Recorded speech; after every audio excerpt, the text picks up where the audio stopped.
তুমি তো মুসলমানের ঘরে জন্ম নিয়া এভাবে ঈমানকে ফেলে দিলা। মুসলমানের ঘরে জন্ম নিয়ে এভাবে নামাজকে প্রত্যাখ্যান করলা। ছি ছি ছি ছি। তোমারে দেখে তো হিন্দুও হাসবে, তোমারে দেখে তো ইহুদিও হাসবে, তোমারে দেখে তো খ্রিস্টানও হাসবে, যে দেখছো হয় নাকি শ্রেষ্ঠ জাতি, ওদের ধর্ম নাকি শ্রেষ্ঠ ধর্ম, ওদের ধর্ম কোরআন নাকি শ্রেষ্ঠ কিতাব, ওদের শ্রেষ্ঠ ধর্ম ওদেরই পছন্দ হয় না, ওদের শ্রেষ্ঠ কিতাব ওরাই পড়তে পারে না। তো এটা কিসের শ্রেষ্ঠ? কথা বলেন না। তাহলে আমি তো আমার ধর্মের অপমান। কথা বলেন না। আমি আমার ধর্মের অপমান না, আমি আমার কোরআনের অপমান। এজন্য তোমরা যারা বেনামাজি ছেলে, তোমরা ধর্মের অপমান। তোমাদের যাদের চুল বেঈমানের মতো, তোমরা মুসলমান ধর্মের অপমান। তোমরা, তোমাদের কারণে আমার ধর্ম লজ্জিত, তোমাদের কারণে ধর্ম বেইজ্জতি হয়েছে। তোমরা ইসলামকে অপমানিত করলা, আল্লাহকে অপমানিত করলা, আমার নবীর শ্রেষ্ঠতম 23 বছরের আদর্শকে তোমরা অপমানিত করলা। এই অপমানের বিচার আল্লাহ করবে, মনে রাখো। ছেড়ে দিবে না বাপ। আল্লাহ কোরআনে বলছে, বান্দা আমি 1 সেকেন্ড ছাড়বো না, আমি হিসাব নিই। তুমি আমারে কি মনে করছো বান্দা? বাদুগা খাওয়াইছি দেখিয়া তুমি মনে করছো আমি মাতি না? হ্যাঁ, কিটা মনে করছো? এ পেশাব পায়খানা আর ভাত তুমি মনে করছো আমি কিছুই বলবো না, কিছুই বলবো না। তুমি জানো না ফেরাউনকে শোয়াইছে কে? তুমি জানো না কারুনকে শোয়াই দিছে কে? তুমি জানো না নমরুদ সাদ্দাতকে নিশ্চিহ্ন করে দিয়েছে কে? তুমি শোনো নাই? তুমি আন্দাজ করো নাই আমি আল্লাহ কেমন? এই পৃথিবীর কত অবাধ্য জাতিকে আমি আল্লাহ ধ্বংস করে দিয়েছি, শোনো নাই? কই, গোটা পৃথিবীর সমস্ত আধুনিক প্রযুক্তি থাকার পরেও তো বাবা আমেরিকার ওই বেঈমানরা, ক্যালিফোর্নিয়ার লস অ্যাঞ্জেলস তাদের একটি স্টেট আগুনে দাবানলে পুরে ছাই হয়ে গেছে। লক্ষ লক্ষ কোটি কোটি মিলিয়ন বিলিয়ন ডলারের এক এক বিল্ডিং। আপনারা মুরব্বীরা মিলিয়ন বিলিয়ন ডলার কি তাই বুঝতেন না? কয়টা আপনি 1 মিলিয়ন বিলিয়ন ডলার কত টাকা? কমপক্ষে 300 টাকার বেশি। মানে আপনি এটি বুঝতেন না, এটা বুঝতেন না। কথা বুঝছেন কিনা? হ্যাঁ, আমরা কিতাবে পড়ছি এক বুজুর্গকে, হ্যাঁ, একটা জিনিস দামি ওনার কাছে ছিল, তো ওনার কাছে বলছি এটা আপনি বিক্রি করে দেন। কত মূল্য? উনি বলছে 100 দিরহাম, 100 টাকা। তখন উনি যখন বিক্রি করে দিছে, ওনারে 100 দিরহাম দিছে। তো অন্য কেউ ওনারে পরে বলছে, হায় হায় জনাব, আপনি তো বহুত বড় ঠকছেন, মাত্র 100 টাকা দাম চাইলেন, এটার দাম তো আরো অনেক। তো উনি বলছেন, আল্লাহর কসম 100 টাকার উপরে, 100 দিরহামের উপরে কোনো সংখ্যা আছে? আমার তো এটা জানা না, আমার তো এর উপরে কিছু জানা নাই। আমার মেজো বোনের বিয়ে যখন হয়েছিল, মেজো বোন, আমি তখন প্রাইমারি শেষ করে মাদ্রাসায় ভর্তি হয়েছি। এই সময় আমার বোনের বিয়ে হয়েছে। তো বোন জামাই যখন ওই আগে ছোটবেলায় বিয়ের দিন বোন জামাই যখন আসছে, তখন শরবত খাওয়াইছি যে গেইটে নাকি, তখন কিছু টাকা দিতে হয় না, যে শরবত খাওয়ায় তারে। তো আমারে 100টা টাকা দিছে উনি প্রথম। তো এগুলা নাকি ওনার কাছে আরো টাকা ছিল, তো এগুলো ওই আর একটু সাফাসাফি করলে আরো দেয়, আরো কিছু দেয়, না মানলে আরো দেয়, এমনি এমনি নিয়ম ছিল। আমার 100 টাকা দিছে, আর এটা দেখে আমি একটা দৌড়ে আইয়ালাইছি। আমার পুরো মনে আছে, একেবারে কসম, আমার পুরো এখনো মনে হইলো আর এই কথাটা।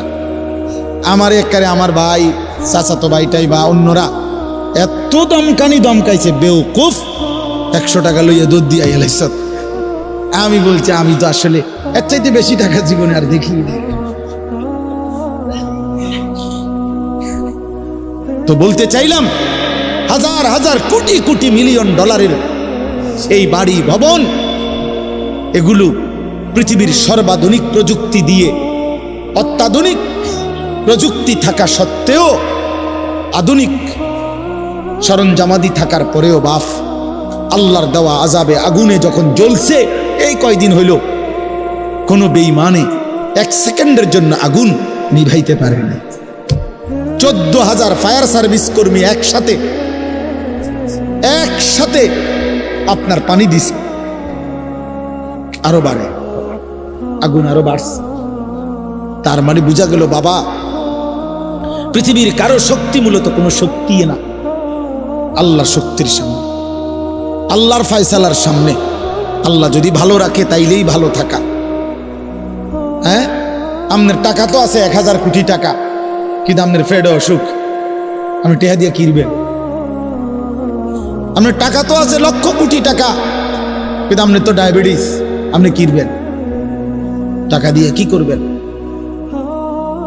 আপনি 7 রাজার ধন হইলেও কি লাভ হবে আপনার?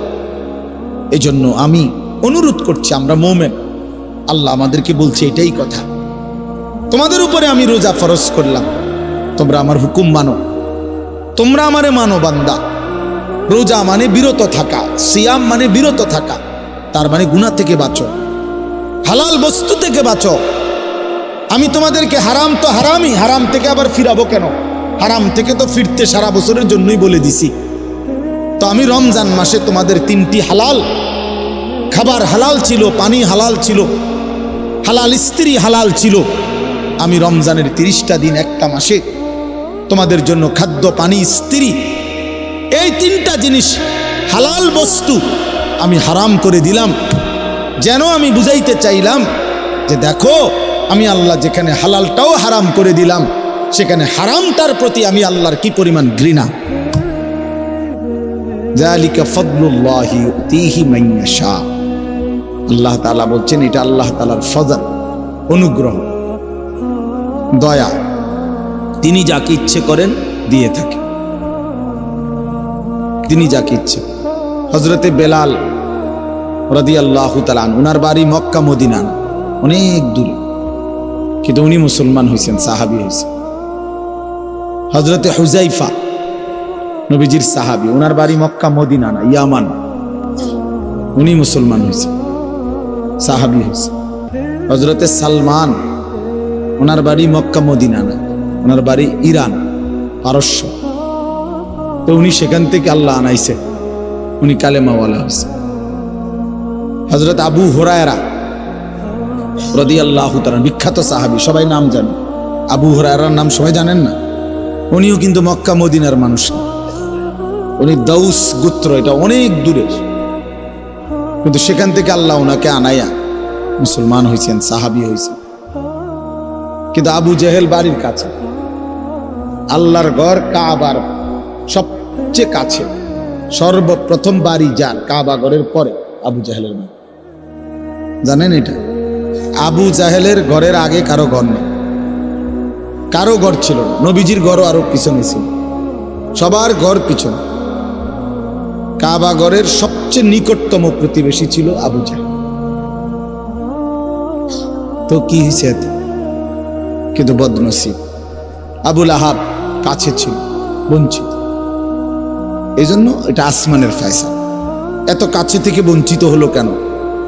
এত দূরের থেকে আসলো কেন? বুঝছেন না হিসাবটা?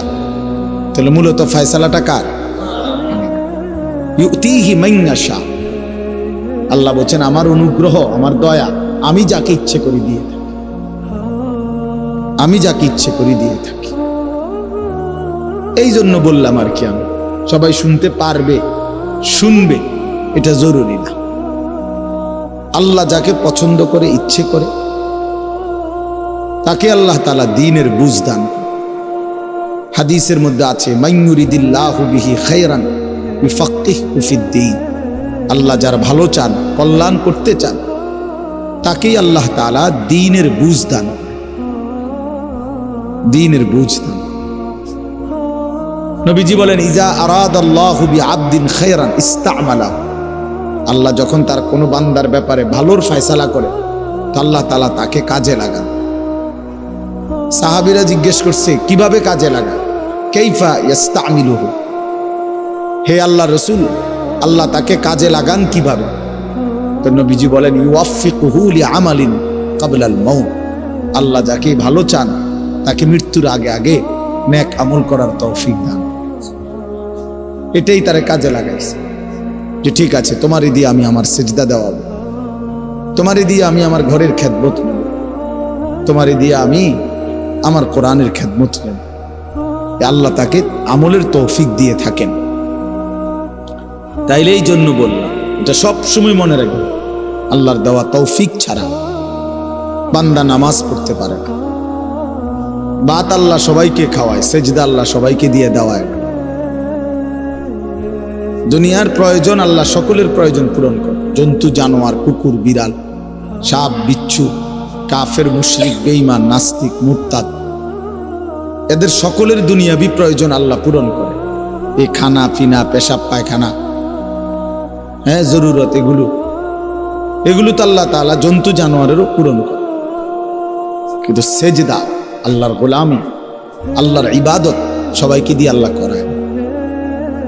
আল্লাহ যাকে পছন্দ করে, ইচ্ছে করে, তাকেই আল্লাহ তাআলা তার দ্বীনের জন্য কাজে লাগায়, আল্লাহর ইবাদতের তৌফিক দান করে। এই জন্য এটা সবসময় মনে রাখতে হবে। নবী সাল্লাল্লাহু আলাইহি ওয়াসাল্লাম দোয়া করতেন যে আল্লাহ, আমার ইবাদত, আপনার ইবাদত সুন্দরভাবে করার জন্য আপনি আমারে সাহায্য করেন। আপনি সাহায্য না করলে হবে না, আপনি তৌফিক না দিলে হবে না। আল্লাহুম্মা লা মানিআ লিমা আ'তাইত, আপনি দিলে বাধা দিবে কে? আপনি না দিলে দিবে কে? আপনাকে বাদ দিয়ে কারো কোনো চেষ্টায় কি লাভ হবে? কোনো লাভ হবে না।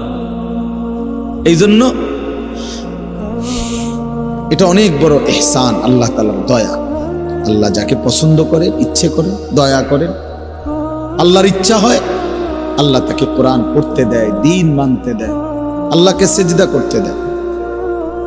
আর এমনি বাকিদেরকে আল্লাহ খাওয়ায় পড়ায়, এটা একটা কমন ব্যাপার। আল্লাহ তাআলা বলছেন, আমি অনুগত অবাধ্য সবাইকেই খাওয়াই। কাফের মুশরিক বেঈমান কারো রিজিক দুনিয়াবি আমি আটকাই না। এই জন্য আল্লাহ তাআলা ফেরাউনকেও রিজিক দিছে, মুসা নবীকেও রিজিক দিছে না? নমরুদকেও রিজিক দিছে, ইব্রাহিম আলাইহিস সালামকেও রিজিক দিছে। আল্লাহ তাআলা আবু জেহেল, আবু লাহাবকেও রিজিক দিছে, নবী সাল্লাল্লাহু আলাইহি ওয়াসাল্লামকেও রিজিক দিছে। তাহলে দুনিয়ার প্রয়োজন সকলের পূরণ করছে, সকলের। কিন্তু আখিরাত সমান না, আখিরাত ভিন্ন। আখিরাত শুধুই ঈমানদারের। পরকালের সুখ শান্তি নিয়ামত শুধুই ঈমানদারের, শুধুই সেজদাওয়ালার। কোরআন শরীফে আছে, আল্লাহ তাআলা বলবে, কুলু ওয়াশরাবু হানিআম বিমা কুনতুম তা'মালুন। আমার বান্দা, বিগত জীবন দুনিয়াতে যে আমল করছো তার বিনিময়ে আজকে জান্নাতে খাও, পান করো, ওগুলোর বিনিময়ে। কুলু ওয়াশরাবু হানিআম বিমা আসলাফতুম ফিল আইয়ামিল খালিয়া। আল্লাহ বলেন, জান্নাতীকে বলবে, বান্দা নিশ্চিন্তে আরামসে দুনিয়ার জীবন যে তুমি নেক আমল করেছো তার বিনিময়ে আজকে আরামসে নিশ্চিন্তে নির্বিঘ্নে আমার জান্নাতে খাও এবং পান করো। জাযাআম বিমা কানু ইয়ামালুন। আল্লাহ তাআলা বলেন, জান্নাতের এই নিয়ামত বান্দা তোমাকে দিলাম কিসের বিনিময়? জাযাআম বিমা কানু ইয়ামালুন। ওই যে দুনিয়ায় আমল করেছিলে তার বিনিময়। এ তোমার সেজদার বিনিময়, এ তোমার রুকুর বিনিময়, এটা তোমার জিকিরের বিনিময়, আমার গোলামের বিনিময়, আমার বন্দেগীর বিনিময়। এই জন্য আখিরাত শুধুই মুমিনের জন্য, পরকাল শুধুই ঈমানদারের জন্য। এই জন্য আল্লাহ তাআলার তৌফিক ছাড়া বান্দা আমল করতে পারে না, নামাজ পড়তে পারে না, সেজদা দিতে পারে না। কত ছেলে দেখেন না, চোখের সামনে এক ওয়াক্ত নামাজ পড়ে না, জানেও না সে মানুষের বাচ্চা নাকি জানোয়ার, এটাও জানে, হাইওয়ান কিনা না মানুষ বলতে পারে। কে পাঠাইলো, কেন পাঠাইলো, কে সৃষ্টি করলো, কেন সৃষ্টি করলো, কি জন্য আসলো, কিছুই জানে না। লক্ষ্য উদ্দেশ্যহীন, গন্তব্যহীন এক পাগল, মাতাল, ছাগল, যা মন চায় তাই করে, যা মন চায়। এটা জিন্দিগি আর কি। এ তো লক্ষ্য উদ্দেশ্যহীন জীবন, জন্তু জানোয়ারের জীবন। মুসলমান তো তাকে বলে যার সুনির্দিষ্ট গন্তব্য জানা আছে। ইমানদারের গন্তব্য জানা আছে যে আমার গন্তব্য কোথায়, আমার এটা হায়াত, এরপরে আমার মৃত্যু, কবর, এরপরে আমার হাসরের মাঠ, এরপরে আমার মিজান, হিসাব, এরপরে আমার ফুলসেরাত, এরপরে আমার জান্নাত।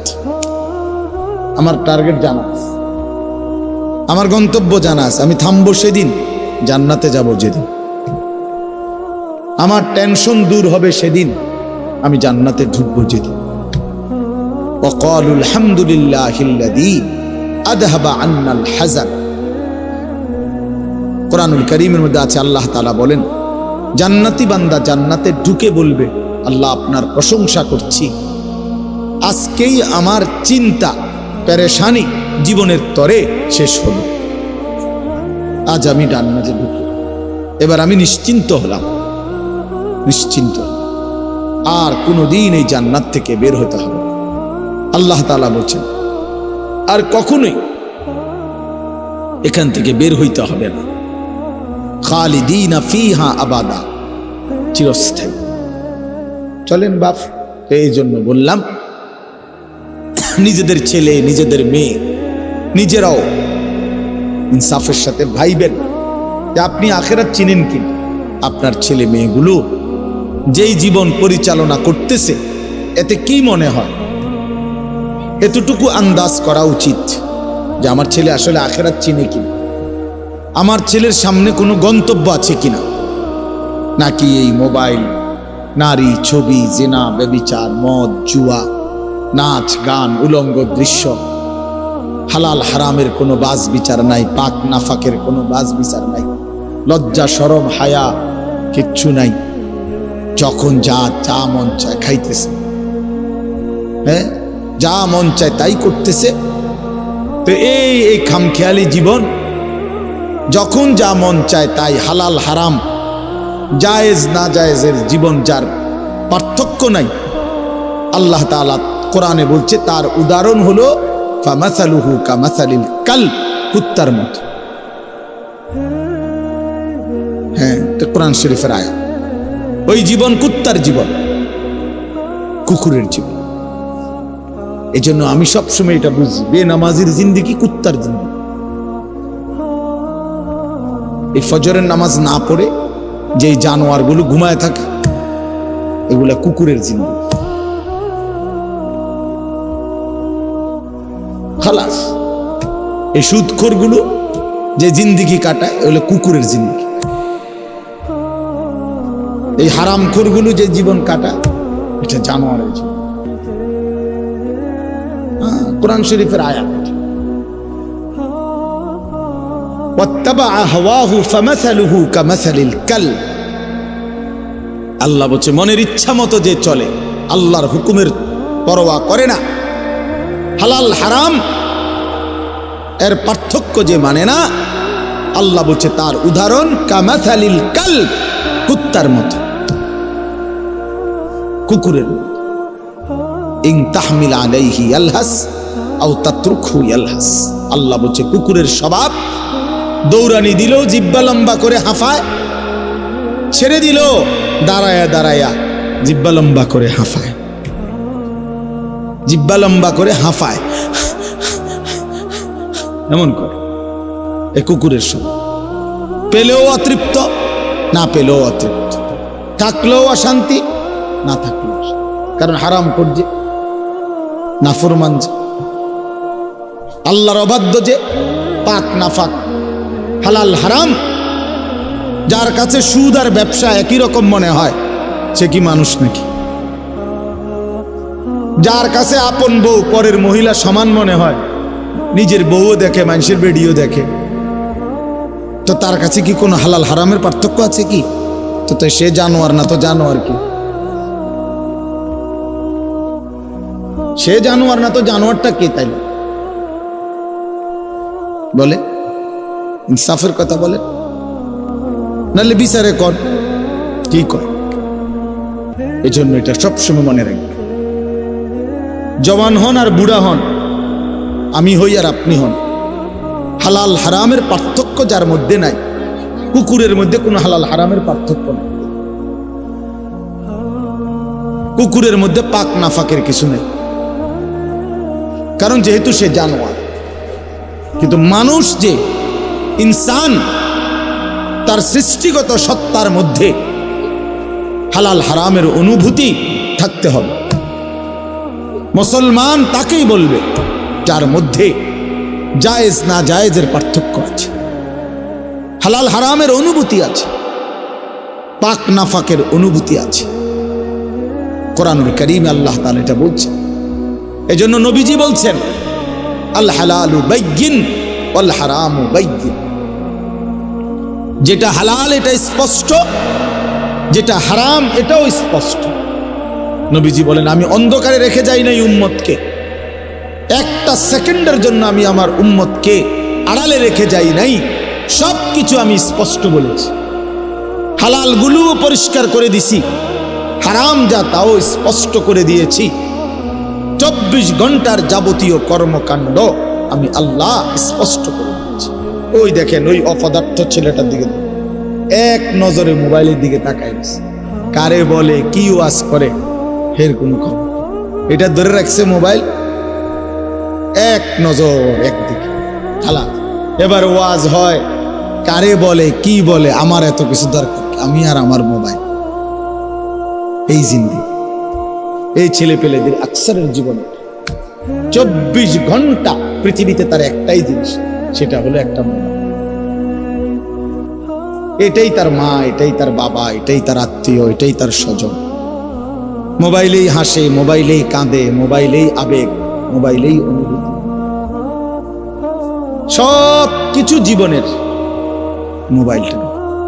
কোত্থেকে আসলো, কে বানাইলো, কে সৃষ্টি করলো, কেন পাঠাইলো, কে আমারে বানাইলো, আমি কোত্থেকে আসলাম, কেন রাত হয়, কেন দিন হয়, আমার কোনো দায়িত্ব আছে কিনা আমার আল্লাহর পক্ষ থেকে, কিচ্ছুর কোনো সামান্যতম বুঝ বুদ্ধি আকল দিমাগ কিচ্ছু।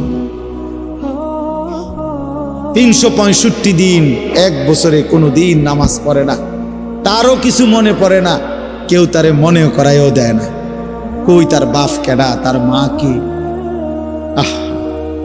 কেউ একটু বলেও না যে কিরে বাপ, তুমি যে এক ওয়াক্ত নামাজ পড়ো না, তুমি মুসলমানের বাচ্চা হইলা কেন, তুমি মানুষের বাচ্চা হইলা কেন।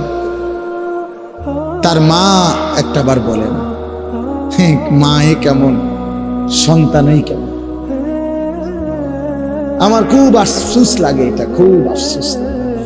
মাঝে মাঝে মনটা চায় যে কি আসলে কি মুসলমান এত পাষাণ হইল কেন, বাপে কেমন সন্তানেই কেমন, মাই কেমন মেয়েটাই কেমন।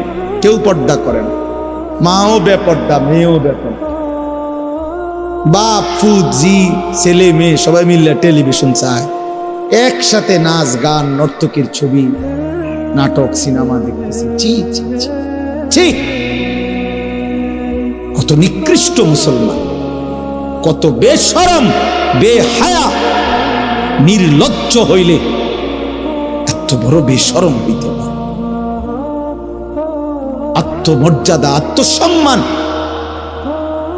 লজ্জা যদি এক বিন্দু থাকতো, তাইলে তো বাবা জিজ্ঞেস করতো যে কিরে বাপ, তুই মুসলমানের ঘরে জন্ম নিয়া এক ওয়াক্ত নামাজ পড়ে না, তুই কেমনে রে আমি মুসলমানের সন্তান হইলি, তুই মুসলমানের ঘরে সন্তান হইলি কেমন। আরে এইটা তো আগে বোঝাপড়া করার বিষয় ছিল। তোর বিদেশ, তোর চাকরি, তোর দাখিল, তোর এসএসসি বেড়া এডি বাদ দে বেড়া, থো বেড়া এডি পরের কথা বেড়া, আগে তুই মুসলমানের বাচ্চা কিনা আগে এটা বল বেটা। তোর নামাজের বোঝাপড়া কর আগে বেটা। কিসের তোর বিদেশ, আবার কিসের তোর দেশ, তোর চাকরি দিয়ে আমি করব কি, তোর ব্যবসা দিয়ে আমি করবো কি, তোর উপার্জন খাইয়া আমি করবো কি বেটা, তুই তো হারাম কর, তো নাফরমান।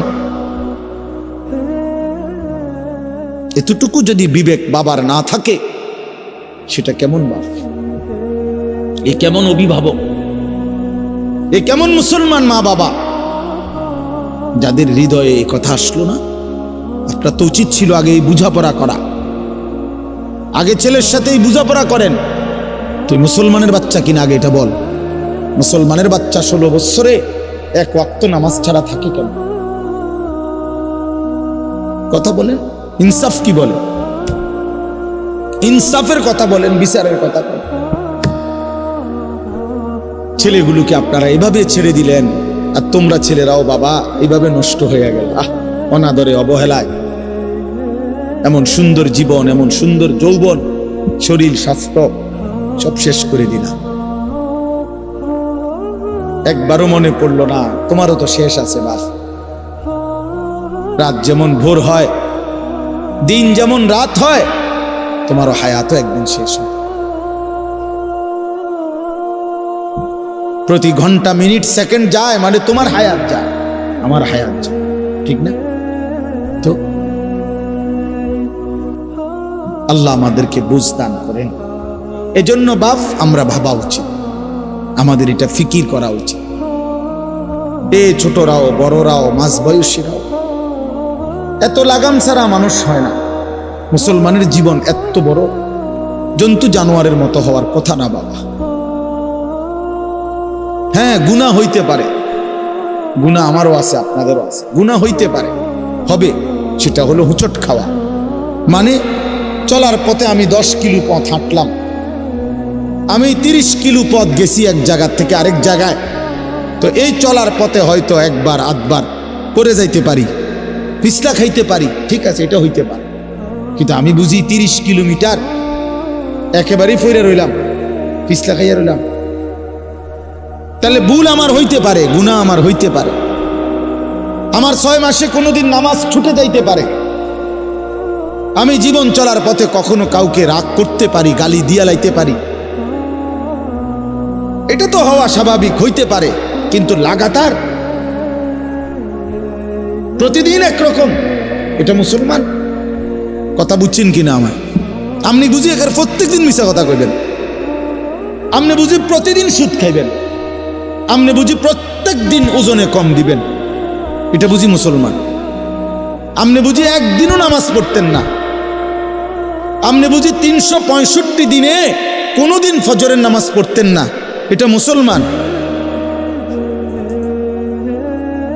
তো এটা তো হুচট খাওয়া না, এটা তো গাদ্দারি, এটা তো ইচ্ছা করে ঠান্ডা মাথায় ধীরে সুস্থে ভেবে চিনতে আল্লাহর সাথে গাদ্দারি করতেছে, আল্লাহরে বুড়া আঙ্গুল দেখাইতেছে যে দেখো কইলা কেন সেজদা দিতাম না, চাই কিতা করতাম। আল্লাহ বলবে অসুবিধা নাই বান্দা, বাতে না খাও, আর তো বেশি কিছু না, দুগা খানাই তো খাও, আর গুন যাও, খানা তো কুত্তাও খায়। তবে মনে রাখো কবরে আইসো, একটা লাথি দাও আমু ফেরেস্তারে দিয়া, একটা লাথি, এক লাথিতে বুঝবা আমার নাফরমানির শাস্তি কি। কাল্লা সাউফা তা'লামুন সুম্মা কাল্লা সাউফা তা'লামুন। আল্লাহ বলে বান্দা কবরে আইসো, আমি বুঝায় দেব আমার নাফরমানির শাস্তিটা কি। ফেরেশতা 2 কান বরাবর, আল্লাহর নবী বলছেন নাফরমানের কবরে ফেরেশতা ফায়াদরিবু দারবাতান বাইনা উযুনাইহি, 2টা কান বরাবর ঘাড়ের মধ্যে প্রত্যেকটা আঘাত করবে লোহার হাতুড়ি দিয়ে। ফায়াসিহু সাইহাতান, নাফরমান কবরে এত জোরে চিৎকার করবে, ইয়াসমাউহা মান ইয়ালিহি ইল্লা সাকালাইন। আল্লাহর নবী বলেন দুনিয়াবাসী, মানুষ এবং জিন ব্যতীত আল্লাহর সব সৃষ্টি ওই বেঈমানের কবরের চিৎকার শুনতে পাবে, এমন জোরে চিৎকার দিবে। একটা একটা আঘাত এভাবেই চলবে কিয়ামত পর্যন্ত, এভাবেই চলবে কিয়ামত পর্যন্ত। আল্লাহর নবী সাল্লাল্লাহু আলাইহি ওয়াসাল্লাম বলেন নাফরমান পাপীকে যখন কবরে রাখা হবে, তিনটা প্রশ্নের উত্তর যখন নাফরমান দিতে পারবে না, সাথে সাথে কবর তারে এত জোরে একটা চাপ দিবে, একটা চাপ দিয়া ডান পাশের মাটি বাম দিকে, বাম দিকের মাটি ডান পাশে চলে আসবে।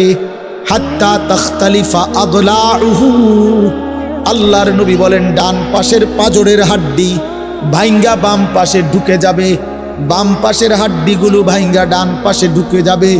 নবীজি দেখায়া দিছে হাত্তা তাখতালিফা আদলাউহু, এইভাবে দুই আঙ্গুল একটা যেমন আরেকটার মধ্যে ঢুকে যায়, আল্লাহর নবী বলেন এভাবে পাঁজরের হাড্ডি একটা আরেকটার মধ্যে ঢুকে যাবে। কি বাপ মনে করছো তোমারে এমনে এমনে ছেড়ে দিব?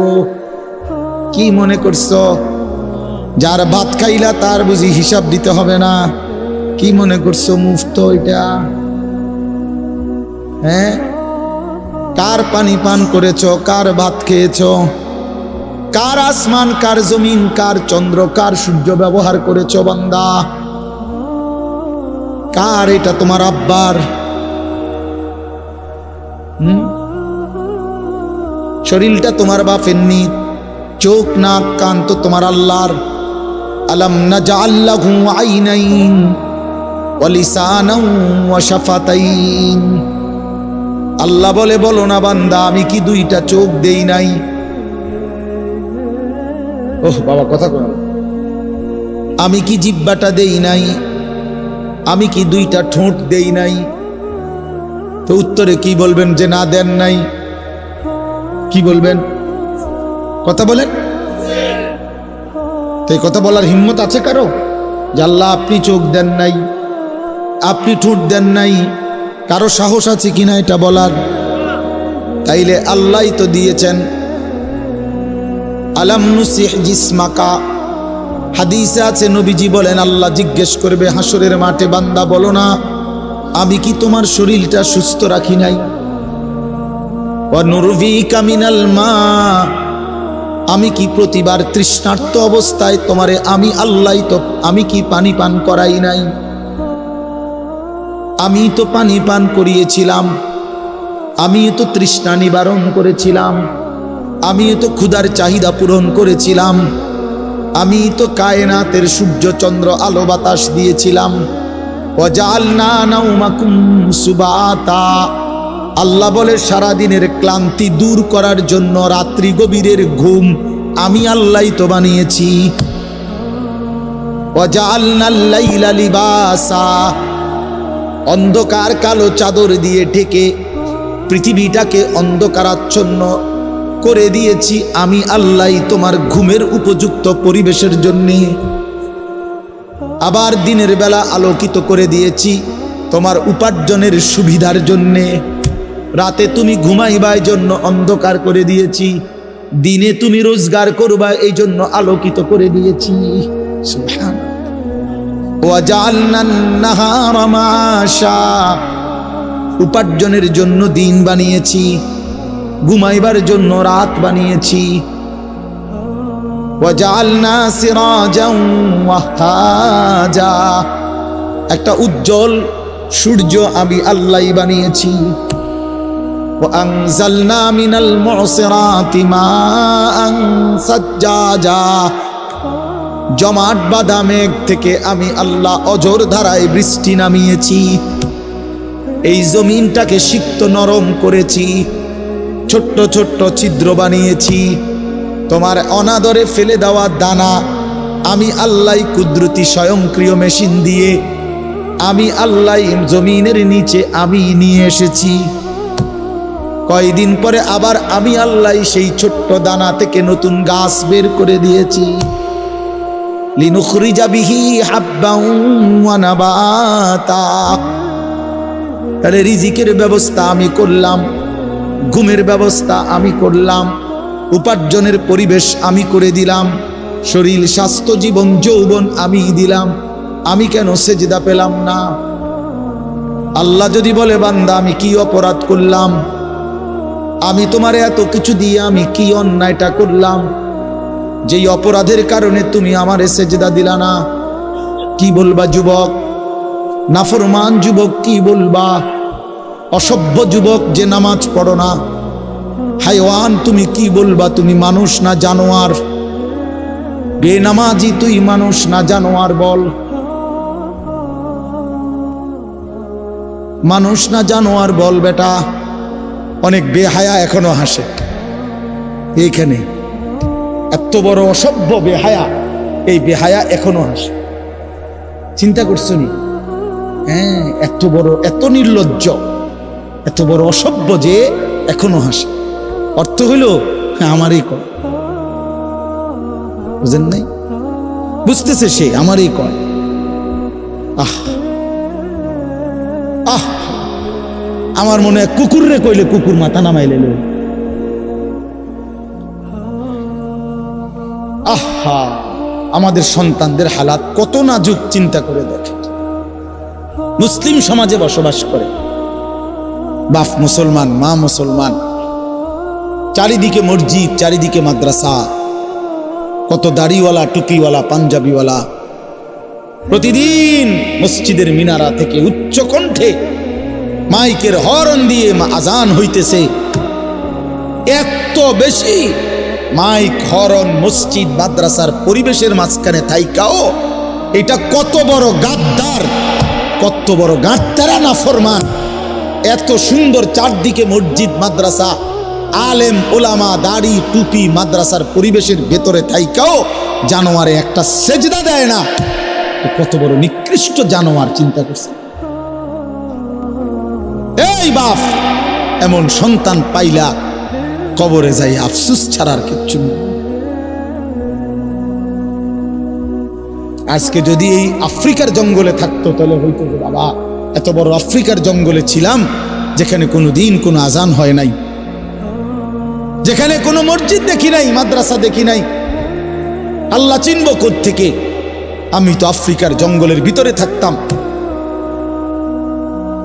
বলেন, একটা ছেলে বলেন, এই ছেলেগুলো বেনামাজি যে ছেলেগুলো, এদেরকে জিজ্ঞাসা করেন যে বাবা তুই কি আল্লাহ চিনলি না, না রাসূল চিনলি না? তুমি বাবা কি মসজিদ চিনলা না, মাদ্রাসা চিনলা না? কোনোদিন কি কোরআন দেখলা না? কারো লাশ, কারো জানাজা, কারো কবর কিছুই দেখো নাই? কিচ্ছুই তোমার কলজার মধ্যে কোনো এক বিন্দু কোনো বিবেক অনুভূতি জাগাইলো না? শুধু নারী, শুধু একটা মোবাইল, শুধু একটা ছবি, শুধু একটা অশ্লীল দৃশ্যের কাছে হেরে গেলা। ছেলেরা বলো বাবা, তোমরা বলো, কার কাছে হাইরা গেলা? কেমনে হাইরা গেলা তুমি? তোমার বাপ মুসলমান, মা মুসলমান, তোমার ঘর মুসলমান, তোমার দাদা দাদি, নানা নানি, চাচা মামা, ফুফা খালু সব মুসলমান। তোমার এলাকার চারদিকে আজান হয়, তোমার মহল্লার প্রত্যেক গলিতে গলিতে মাদ্রাসা আছে, কোরআনের ঘর আছে, তোমারই কোনো না কোনো চাচাতো ভাই, মামাতো ভাই, ফুফাতো ভাই, আত্মীয় কেউ না কেউ হাফেজে কোরআন আছে, আছে না? তালেবে ইলম আছে, মাদ্রাসায় পড়ুয়া আছে। এত কিছু দেখার পরেও যার কলিজায় এক ওয়াক্ত নামাজ পড়তে মন চায় না, তার দিল পাথরের চাইতে শক্ত, তার দিল জন্তু জানোয়ারের দিলের চাইতে নিকৃষ্ট। কারণ এ বড় শক্ত হারামি, মনে রাখে, সে কিছুই মনে করে না আল্লাহকে, কিছুই মনে। এত মসজিদ মাদ্রাসা, এত নামাজ রোজার এত চিহ্ন দেখাও তে কয় যে আমি কিছুই বিশ্বাস করি না। আমি বিশ্বাস করি আমার জীবন হলো মোবাইল, আমার জীবন হলো নারী, আমার জীবনের অর্থ হলো ছবি, আমার জিন্দিগির মাকসাদ হলো উলঙ্গ ছবি দেখা, নর্তকী দেখা, জিনা ব্যভিচারের দৃশ্য দেখা, মদের আড্ডা, জুয়ার আড্ডা, নারীর আড্ডা, কোনো অশ্লীল মেয়ের পিছনে জীবনটা শেষ করে দেওয়া, খালাস। আমি বুঝছি এটাই জীবন। কিসের মসজিদ, কিসের মাদ্রাসা, কিসের আল্লাহ, কিসের রাসূল, আমি এগুলা বুঝি না। এতটা উল্টে গেল কেন? এত বড় লানত হলো কেন? বলেন বাবা। অতএব আপনাদের কাছে অনুরোধ করলাম, আপনারা আপনাদের বিবেককে নিয়ে ভাবেন। তোমরা ছেলেরাও বাবা রাগ হইও না, বুঝতে শিখো বাবা। কে ফিরাবে তোমাদেরকে? কে ফিরাবে? কে ফিরাবে? কে ফিরাবে বাপ? তোমরা কি কোনোদিন মরবা না? আজ আজ যদি মৃত্যু হয়, যে জিন্দিগি নিয়ে কেমনে কবরে যাই, ঠিক বা কেমন? এই নাফরমানের জিন্দিগি নিয়ে কেমনে ঠিক বা? এই জন্য আমরা প্রত্যেকেই প্রস্তুতি নেই। যদি ভাবতে শিখি, বুঝি, সামান্য অনুভূতি জাগে, তাহলে এই অনুভূতিটাকে কাজে লাগাবার একটা বড় সুযোগ, পিছনের গুনাহ মাফ করে নতুন করে নিজেকে আল্লাহর ইবাদত, ঈমান, আমলের দ্বারা সজ্জিত করার একটা শ্রেষ্ঠতম সিজন, মৌসুম আসতেছে, সেটা হলো মাহে রমজান। মাহে রমজান বড় বেশি সুযোগ আসতেছে। আল্লাহ যদি দয়া করে হায়াত দেয়, তো পিছনের সব গুনাহ মাফ করিয়ে নতুন সাজে নিজেকে সজ্জিত করার, আখিরাতের রঙে রঙিন করার, জান্নাতের রঙে নিজেকে গড়ে তোলার এক শ্রেষ্ঠতম মাস মাহে রমজান। রমজান মানে অন্য কিছু, রমজান মানে ভিন্ন কিছু। রমজান মাসে মানে নিজেকে বদলানোর মাস, রমজান মানে নিজেকে পরিবর্তনের মাস, রমজান মানে নিজেকে আখিরাতের রঙে রঙিন করার মাস, রমজান মানে আল্লাহ তাআলার মহব্বতে, রাসূলুল্লাহ সাল্লাল্লাহু আলাইহি ওয়াসাল্লামের মহব্বতে ডুবে যাওয়ার মাস। এটা আমাদের সামনে। আল্লাহ আমাদের জন্য রমজানের হায়াত ভিক্ষা দান করেন। আল্লাহ যেন আমাদের সকলকে রমজান পর্যন্ত পৌঁছিয়ে দেন।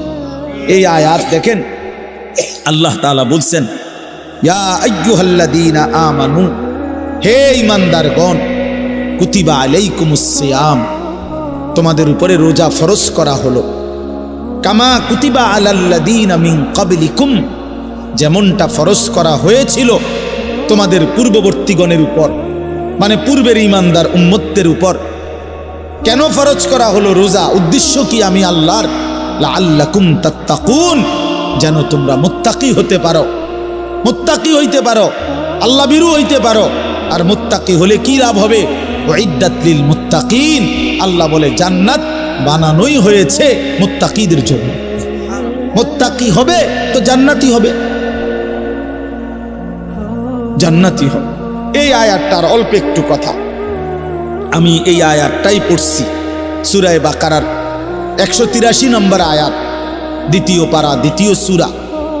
এটার উপর আর একটু কথা বললে আমার কথা শেষ। আমরা আমাদের যদি পরিবর্তন চাই, পরিবর্তনের সুযোগ মাহে রমজান। আমরা যদি আখিরাত সাজাইতে চাই, আমাদের জন্য শ্রেষ্ঠ সুযোগ মাহে রমজান। আমরা যদি ঘুরে দাঁড়াইতে চাই, আমাদের জন্য শ্রেষ্ঠ সুযোগ মাহে রমজান। মাহে রমজান, যে আল্লাহ নাফরমানির এই জিন্দিগি আমি ছেড়ে দেব, আপনার রঙে রঙিন হব, তাইলে শ্রেষ্ঠতম সুযোগ মাহে রমজান। মাহে রমজানের মধ্যে অসম্ভব শক্তি আছে, মাহে রমজানের মধ্যে অসম্ভব পাওয়ার আছে। আল্লাহ বলছে, রমজানে বান্দা আইসো আমার কাছে, রাত দিন 24 ঘন্টা আমি আল্লাহ জাহান্নাম থেকে মুক্তি দিতে থাকব। ওতাকাউ মিনান নার, জাহান্নাম থেকে মুক্তি দেব, সারা রাত মুক্তি দেব, সারা দিন মুক্তি দেব। রমজানের প্রতি ঘন্টা, প্রতি মিনিট, প্রতি সেকেন্ড হীরা মণি মুক্তা জহরতের চাইতেও কোটি গুণ বেশি দাম, কোটি গুণ বেশি। আল্লাহ তাআলা সেই মহিমান্বিত রমজান আমাদের সামনে আনতেছেন। আর মাত্র 18-19 দিনও বাকি নাই। এই অল্প কয়টা দিন বাবা, আমাদের উচিত রমজানের জন্য অধীর আগ্রহে মহব্বতের সাথে আল্লাহর কাছে হায়াত ভিক্ষা চাওয়া, যে আল্লাহ এত কাছে আইনা মৃত্যু দিয়েন না, কবরে নিয়েন, আর কয়টা দিন হায়াত দেন, রমজান পর্যন্ত পৌঁছিয়ে দেন। আল্লাহুম্মা বারিক লানা ফি রাজাব ওয়া শাবান ওয়া বাল্লিগনা রমাদান। আল্লাহ তাআলা বলেন, ইয়া আইয়ুহাল্লাযীনা আমানু। দেখেন, এই একটি আয়াতে আল্লাহ 4টা কথা বলছে। একটা হলো, হে ঈমানদারগণ। 2 নাম্বার হলো, তোমাদের উপরে রোজা ফরজ করা হলো। 3 নাম্বার হলো, যেমনটা ফরজ করা হয়েছিল পূর্ববর্তীদের উপরে। 4 নাম্বার হলো, যেন তোমরা মুত্তাকি হতে পারো। কয়টা কথা হলো? এই 4টা কথার আমি 4টা আলগা সংক্ষিপ্ত একটু ব্যাখ্যা বলি। 1 নাম্বার হলো, হে ঈমানদারগণ, এটা আল্লাহ আমাদেরকে ডাক দিয়েছেন। তাফসীরের মধ্যে আছে, আদম আলাইহিস সালাম থেকে নিয়ে আমাদের নবী পর্যন্ত, ইতিপূর্বে আমাদের নবীর আগে যত নবী পৃথিবীতে আল্লাহ পাঠাইছেন, ওই নবীদের উপরে যারা ঈমান আনছিল ওই নবীদের আমলে তাদের কাউকে কোনোদিন আল্লাহ তাআলা এই শব্দ দিয়ে হে ঈমানদারগণ ইয়া আইয়ুহাল্লাযীনা আমানু বলে ডাক দেন নাই। আগে সর্বপ্রথম আমাদের নবী, আখিরি নবী, আল্লাহর বন্ধু, আমাদের নবীর ভালোবাসায় আল্লাহ তাআলা বলছে, বন্ধু বিগত কোন নবীর ঈমানদার উম্মতকে আমি যেই শব্দে ডাকি নাই, এই প্রথম আপনার ভালোবাসায় আপনার ঈমানদার উম্মতকে আমি ইয়া আইয়ুহাল্লাযীনা আমানু এই নতুন শব্দে ডাক দিলাম।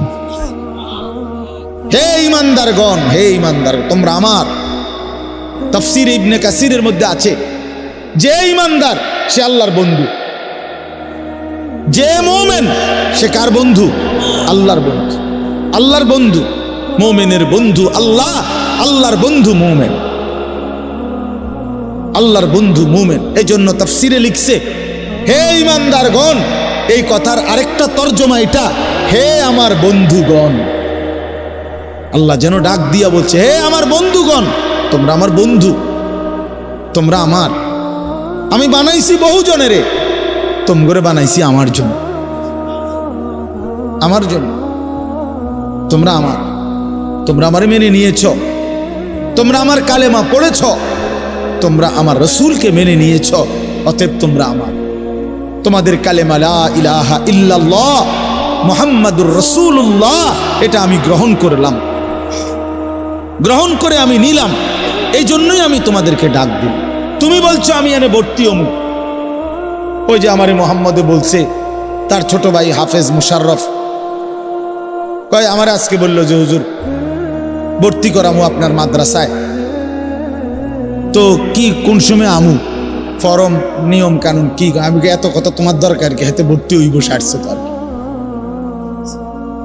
তার মানে আমি বলতে চাইছি তারে কি বুঝাইলাম, তোমার এত নিয়ম কানুনের দরকার কি, আমি তারে নিলাম, খালাস আমি ভর্তি নিলাম। তাইলে অর্থ হইল আল্লাহ তাআলা বলছেন, বান্দা তোমার কালেমা আমি নিলাম, তোমার ঈমান আমি নিলাম, এই জন্য আমি তোমারে মুমিন বলে ডাক দিলাম। আল্লাহ কাউকে নিজের করে ডাক দেওয়া, খোদার কসম এটা তার জীবনের সবচেয়ে বড় পাওয়া। যদি দিল থাকতো তাইলে আমরা বুঝতাম। এক এমপি সাহেব যদি কারো নাম নেয়, এক মন্ত্রী সাহেব কারো নাম নেয়, আর তারে যদি কেউ আইয়া কয় আজকে তো মন্ত্রী সাহেবের কাছে গেছিলাম আর উনি তোমার নাম নিছে, তোমার কথা ভালো কইছে, বাবা হেতে বেটা তো মানে ঠ্যাঙ্গালগি দিয়ে আটতে লাগবে। হ্যাঁ ভাই তাইয়া ঘরে বেড়িয়ে কথাবার্তা সাবধান কও, আগের মতো নাই, যেরুম মনে করছে এরুম না। কি কিছে মন্ত্রী সাহেব আজকেও আমার নাম বলছে, জিঙ্গাও, মানে সে এটাকে খুব গৌরবের মনে করবে, ঠিকই না বলেন না কেন? সবার কাছে ঘুরে ঘুরে বলার চেষ্টা করবে আমি কিন্তু মন্ত্রীর পরিচিত। হাদিসের মধ্যে আছে এক সাহাবী উবাই ইবনে কাব রাদিয়াল্লাহু তাআলা আনহু, সাহাবীদের মধ্যে নবীজির সবচেয়ে সুন্দর কোরআন শরীফ পড়তেন যিনি, ওনার নাম হলো উবাই ইবনে কাব।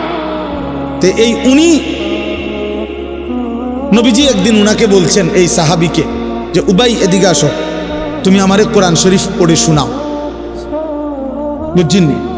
তখন ওই সাহাবী একটু লজ্জিত হয়ে বলতেছি, ইয়া রাসূলুল্লাহ আমি আপনার সামনে কোরআন পড়বো, অথচ কোরআন তো আমরা আপনার থেকেই শুনি, কোরআন আপনার উপরেই নাজিল হয়, আমি কোন সাহসে আপনার সামনে কোরআন পড়ি? তো নবীজি বললেন, শুনো, মহান আল্লাহ পাক রব্বুল আলামিন জিব্রাইল পাঠাইয়া তোমার নাম নিয়া বলছে তোমার কাছ থেকে আমি কোরআন শুনতে। এই আমরা স্পষ্ট হাদিসে পড়ছি, বিশ্বাস করেন। এই সাহাবী এটা শুই না 3 বার জিজ্ঞাসা করছে নবীজিরে, আওয়াসাম্মানি আল্লাহ, ইয়া রাসূলুল্লাহ বললেন কি আমার আল্লাহ আমার নাম নিছে? আমার নাম? আর কোন কি আপনি? নবীজি বলল, হ তোমার নামে তো দিছে। উনি আবার জিজ্ঞাসা করছে, ইয়া রাসূলুল্লাহ সত্যি বলছেন আমার নাম নিয়েছেন আল্লাহ? বলছে, হ তোমার নাম। আবার জিজ্ঞাসা করছেন, হাদিসের স্পষ্ট শব্দ আছে, ফাবাকা, তিনবারের পরে এই সাহাবী খুশিতে আনন্দে চিৎকার করে কাঁদতে শুরু করছে আর বলতেছি, ইয়া রাসূলুল্লাহ, এক গোলামের কি পরিমাণ সৌভাগ্য, তার মুনিব তার নাম নিয়েছে। তো আমরা আমাদের কালেমার কি পরিমাণ সৌভাগ্য, আমরা একবার বলেছি কালেমা, আল্লাহ আমাদেরকে ডাক দিছে, ইয়া আইয়ুহাল্লাযীনা আমানু, হে আমার কালেমা ওয়ালারা, তোমরা আমার, আমি তোমাদের ঈমান নিলাম, আমি তোমাদেরকে ডাক দিলাম। এক মুমিনের কি পরিমাণ খুশি হওয়া উচিত। আপনি শুনেন, 29 নম্বর পারায় একটা সূরা আছে, সূরায়ে মুরসালাত। এই যে এর আগে একটা সূরা আছে, সূরায়ে দাহর, কোরআনুল কারীমের 76 নম্বর সূরা, 2 পৃষ্ঠাওয়ালা ছোট সূরা। এই সূরাটার মধ্যে জান্নাতের বর্ণনা সবচেয়ে সুন্দর, মানে জান্নাতের বর্ণনা হৃদয় কারা এই সূরাতে আছে। এই সূরাটা যেদিন নবীজির উপরে নাজিল হয়েছে, সেদিন নবীজির সামনে একজন কালো রঙের সাহাবী বসা ছিলেন। ওয়াইন্দাহু রাজুলুন আসওয়াদ, কালো একজন রঙের সাহাবী বসা ছিল, উনি বসা ছিলেন। এই সময় এই সূরাটা নাজিল হয়েছে, নবীজি উনাগরে শুনাইছে সূরাটা। তো এই সূরার মধ্যে জান্নাতের এমন হৃদয়গ্রাহী বর্ণনা, এই সাহাবীটা সামনে যিনি বসা কালো রঙের সহজ সরল সাহাবী, উনি এই সূরা এটা শুইনা জান্নাতের আশায় খুশিতে একটা চিৎকার দিছে, এক চিৎকারে হাদিসে আছে উনি ওইখানেই ইন্তেকাল করছে। এখানে তখন আল্লাহর নবী বলেন, ওয়াল্লাহি লাকাদ আখরাজা নাফসা সাহিবিকুমুশ শাওকু ইলাল জান্নাহ। নবী বলেন, আল্লাহর কসম, জান্নাতের প্রবল আকাঙ্ক্ষায় তোমাদের বন্ধু জীবন দিয়ে দিল। নিকাল যায় দম তেরে কদমোं के नीचे, यही दिल की हसरत, यही दिल की आरज़ू है।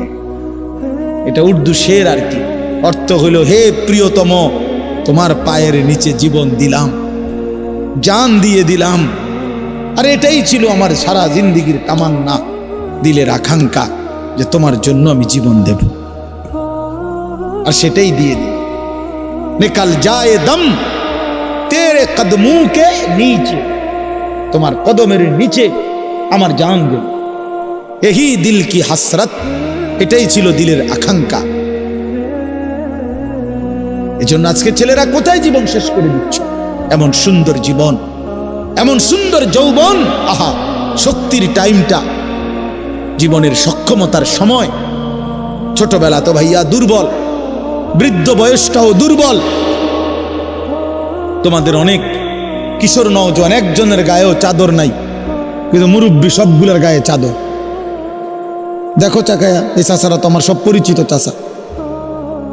অর্থ হইল এই বৃদ্ধের এই দুর্বলতা তাকে চাদর গায়ে দিতে বাধ্য করেছে। তার শরীরে শীতের অনুভূতিটা বেশি, ঠিক কিনা বলেন নাকি? কিন্তু তোমরা নওজোয়ান, তোমাদের অধিকাংশ কারো গায়ে চাদর নেই। তোমরা দেখো ভাইয়া, আমার গায়ে কোনো চাদরই নাই। তাইলে বুঝাইতে চাইলাম, এই শক্তির সময় যৌবন, যুবক চাইলে পাহাড় কাইটা সমান করতে পারবে, যুবক চাইলে সাগর নদী মাটি দিয়ে ভরাট করে দিতে পারবে। একটা এলাকার যুবক ছেলেরা যদি চায়, সবার হাতে হাতে মদের বোতল পৌঁছাই দিতে পারবে। একটা সমাজের ছেলেরা যদি চায়, সবার হাতে হাতে নামাজের মুসল্লাও তুলে দিবে। অতএব ছেলেরা, তোমরা যারা যুবক আয়োজন করছো, আমি তোমাদের উৎসাহ দেই, একটু আগাও, এখানে থাইমা যাইও না। একটা মাহফিল করছি, এক ফোটলা বিরিয়ানি খাওয়াই দিছি, খালাস না বন্ধু, একটু আগাও। তোমরা আবার বসো, যে কয়জনে মাহফিলের আয়োজন করছো, তোমরা আবার বসো, যে আমরা কেমনে আটটু ভালো হইতে পারি, আটটু চরিত্রবান হইতে পারি, আমরা কেমনে নিজেরা নামাজ ধরতে পারি।